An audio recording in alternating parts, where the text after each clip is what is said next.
weekend one, all things March Madness. Okay, my Aztecs were not bleeping brilliant. San Diego State. Mountain West Conference teams don't belong on the floor with Atlantic Coast Conference teams. They got beat on the boards. They got beat down the floor. They got their brains beat out. It was really hard to watch. I knew it was going to be tough coming. Carolina had obviously gone up and down, had good games, bad games, won some amazing games, got blown out of a whole pile of games during the course of the season. And then there was just the whole selection process, which kind of stained some reputations along the way. 95-68, that was the end of the scoreboard. 22-3 run on the first half. At one point, I would have never, ever imagined seeing Brian Dutcher team down 41-19. R.J. Davis hit 6 threes. He was bombing from everywhere on the court. They couldn't defend him. I mean, he drove by them. He went up to the hoop against their bigs and scored. He hit mid-range jumpers, and he hit it from the next area code. San Diego State had 8 baskets on offense in 20 minutes. But then again, offense has been a real struggle during the course of this entire season. And their guards in the first half, they were 3 for 18.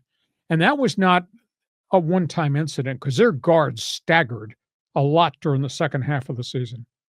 And I was kind of appalled late in the second half. They were down by 40, and Miles Byrd had no baskets, and they were trailing by 40 points. UNC wound up hitting 14 threes along the way. North Carolina, too many athletes, too many bigs, too much speed, too much team defense along the baseline. Period, exclamation point. Bad night at the office. It's not the end of the world. San Diego State staggered the second half of the season. To me, the most critical thing, this was a really young basketball team. I view this season as a one-off. And people say, oh, they made the NCAA. Well, there's a hell of a lot of people make the NCAAs now because the field's been expanded. Thank you, John Riley. But, we just have to be realistic here. How young this team was athletically, experience-wise.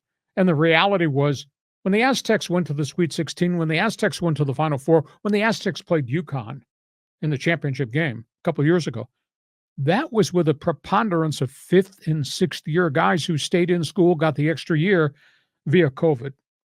Going forward, you take a deep breath and say, this is a one-time aberration. They have to keep Gwath and Miles Byrd in the program this year. Because I firmly believe with them as the anchors, with another year weight training, another year of experience, with them in the program, with the young guys who got tons of minutes this year, and then the fact you're going to have Reese Waters and Nick Boyd coming back for their last year, this could be a hell of a team. And they still have scholarships to use to jump into the transfer portal to maybe get another big or two. And I have great confidence in Brian Dutcher. But that was hard to watch. Damn. Down by 40, and Miles Byrd has no baskets whatsoever in the game. That's as bad a blow as I think I've seen San Diego State take in a long time. Take a deep breath, file it, forget it. If you can get everybody to come back, you're going to be better for it next year based on this year's experience. John, don't shoot an air ball here. Give me an opinion.